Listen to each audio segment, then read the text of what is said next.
Welcome back to the First Generation Farm, guys. Hope you all are having a great day. I just got a steal of a deal on this 8-row case corn head. Let's get into today's episode and have some fun. Currently sitting in March, my hay ground is ready to go for its first cutting, but I probably won't start planting until mid next week. Insurance threshold hasn't quite kicked in yet, so we're not really able to go out to the fields. Don't ask me how. It got stuck. We're just gonna go with it. Before we get too far into our tasks, I gotta top the tractor off with fuel. If you guys are fans of the First Generation Farm and you'd like to help us get back into the algorithm, be sure to smash that like button, subscribe down below.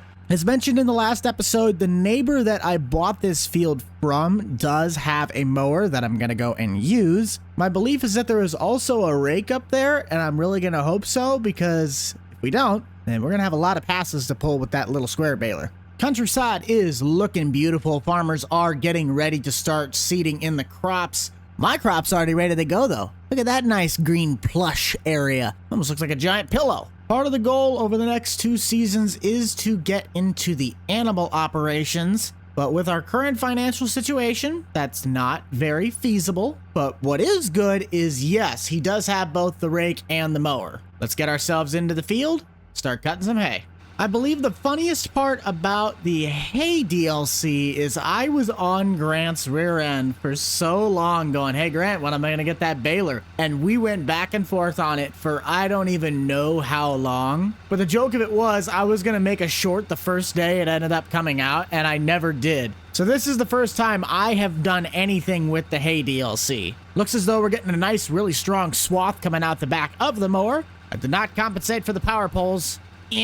Oh, I can drive right through them. Well, that's dumb. Well, if you guys let us know down in the comments section, how have you been enjoying the hay DLC? I personally love doing hay work. Now, I'm used to farm sim stuff, but I also love to do hay work in the first person. Mowing's a little bit more tricky, but like loading bales, I do not do bales without doing it in first person. It's just so much easier. Unless you're trying to meticulously get the bales on the trailer, it's just so much more fun to do it in the cab view. I would be using the AI worker, but I haven't really figured out if they're just going to drive straight over the crop, and I don't really want that. So I'm going to do 4 headland passes to make it easy for the rake to make nice even rows, and then we're going to go down one side of the field, head over to the other, and come back until we meet in the middle. Because I could just keep going round and round and round and round and round and round, but then you start getting to really tight corners and it becomes a pain. I didn't really plan too well for this, but it is nighttime. I'm trying to work my way around the field without being able to see. We'll have to come back in the morning to get the field raked up. It also gives us a little bit of time to let the grass dry out. So I'll see you guys in the morning when we're ready to start raking.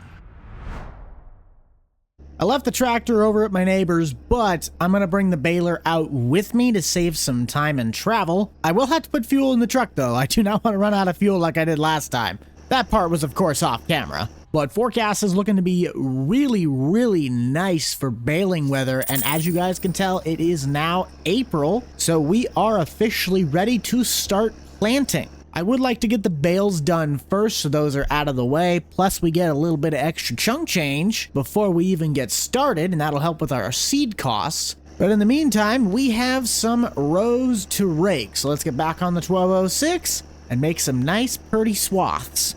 Pretty nice looking H&S if you ask me. I would do this part myself. The AI is doing a pretty good job, but it's a lot harder to drive a straight line on a mobile game, on a small phone, than it is to do it in Farm Sim where I got a big wheel set up. Might jump up in the drone, get ourselves some nice shots, and watch as Corey goes around and around. You think I could pay for Daryl all the time? Nah, that guy's expensive. Anyways, let's get raking.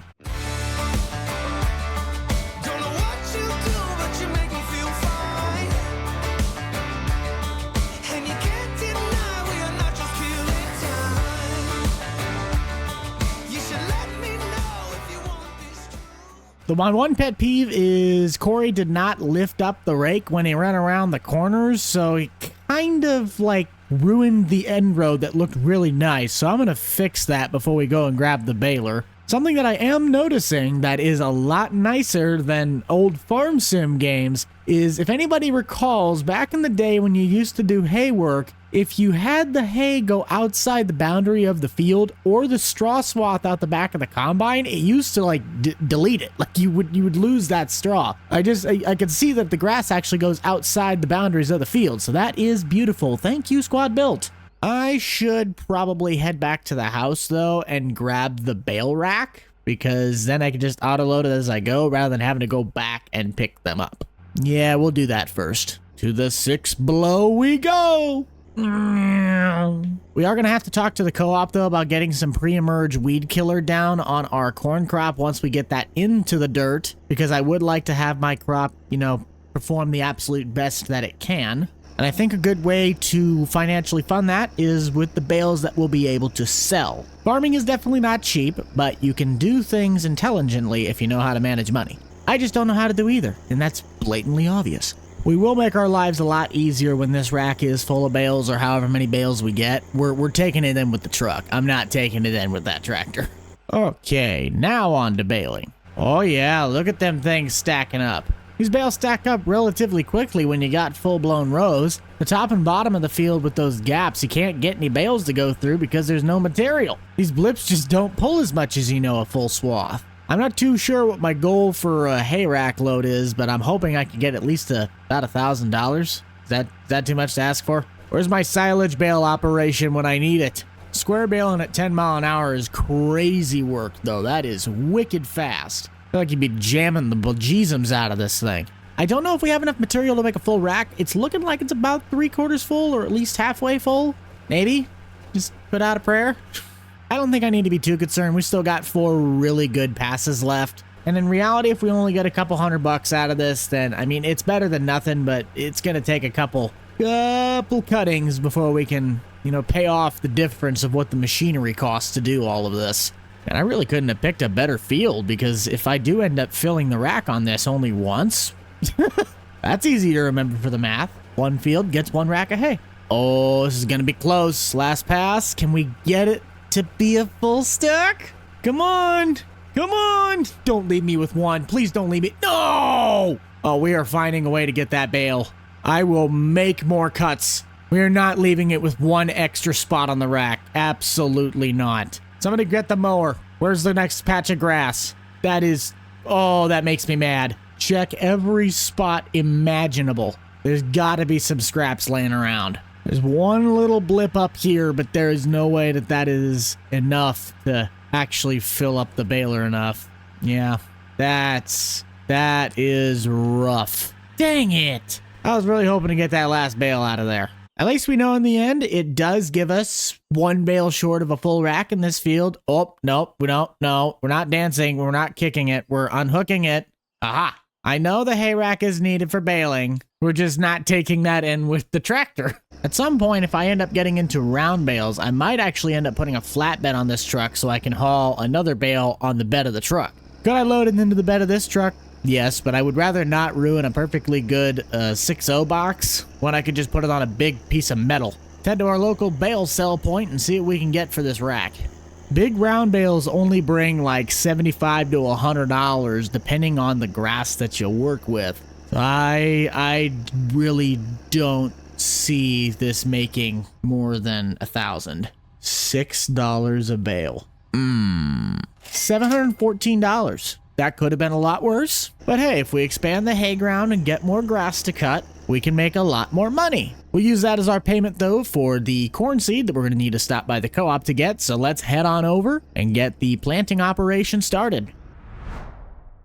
I love working with the co-op. They've really been helpful with getting my farm up on its feet. Sure, it still is going to cost me an arm and a leg to really get this stuff going to where I can make it profitable, but at least I own everything I currently have. We're going to save ourselves the time and hassle and just fork out the money now for $3 grand. We'll have seed for probably 2 to 3 years before we need to fill that back up. I'm also going to have to remember to dry the corn because you do get hit with a penalty if that sucker's not within the right margins. I learned from my mistake last year that beans are not that great if you don't have a lot of ground because it's just not a high yielding crop.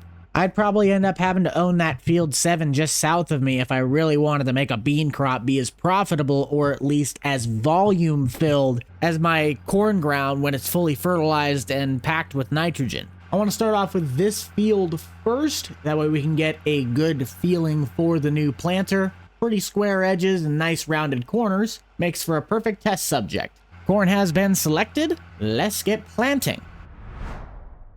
Rows are going in very, very nicely, and the passes are really making a difference. I think this would have been our 4th loop by the time we were planting with that little drill. So to say we are saving time is an understatement, and I haven't even seen the seed bar drop to less than 98%. So we might have like 5 seasons worth of seed in this thing. The biggest downside, though, easily has to be that this is a 12-row planter and I have an 8-row header. The only hope I have with this is that I plant 2 headlands and that makes 24 rows. 8 times 3 is 24. Oh, for crying out loud, my truck's not that far in the way.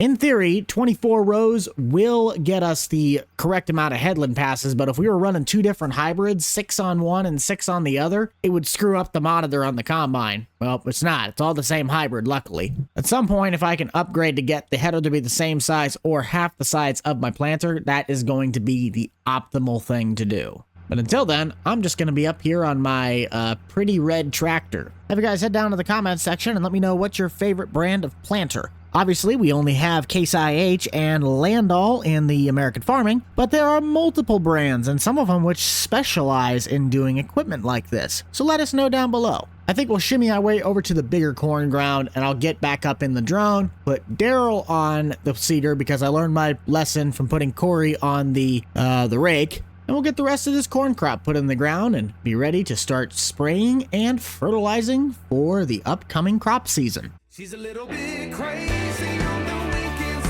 dancing in her red dress, and I love the way she looks in my eyes. And I'm feeling like midnight's getting closer, and I just wanna hold her in my arms till the sun comes up. She's a little bit country, yeah, she's my country girl. She's a little bit country.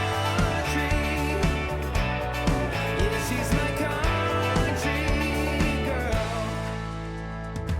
She can let her hair down. Daryl has been doing a fantastic job as usual. Just wanted to make sure we are checking our planting depth. We've been having a few problems with the planter not getting set right, but our spacing looks good and the seed depth is also in the right margins. So we will just let him finish out planting. Taking a look at our PDA, we do have both P and K as well as nitrogen on our corn ground, so it is ready to go. I do kind of want to see if I can better the odds of the grass field up north, so we might see if we can throw some P and K as well as maybe some liquid fertilizer. I don't know if that would work, but we can try. So I might give the co-op a ring and we'll see if they'll let us do the work ourselves. Gave the co-op a call and they said that they do have some P and K in one of the spreaders. They're not 100% sure which one, but I do have the ability to rent the Magnum that's sitting on the far side because the sprayer is already preoccupied and won't be available until probably later this afternoon. That's fine with me. I can wait, but I'm more interested in the P and K anyway. Eeny, meeny, miny, mo, pick the right one. Here we go. Nope, wrong one. That's urea. There's the one we want. All right, let's get it. And these things are a lot quicker than my old 1206, that's for certain. Looks as though Daryl is done with the planting, so we are gonna just spread the P and K on the grass ground.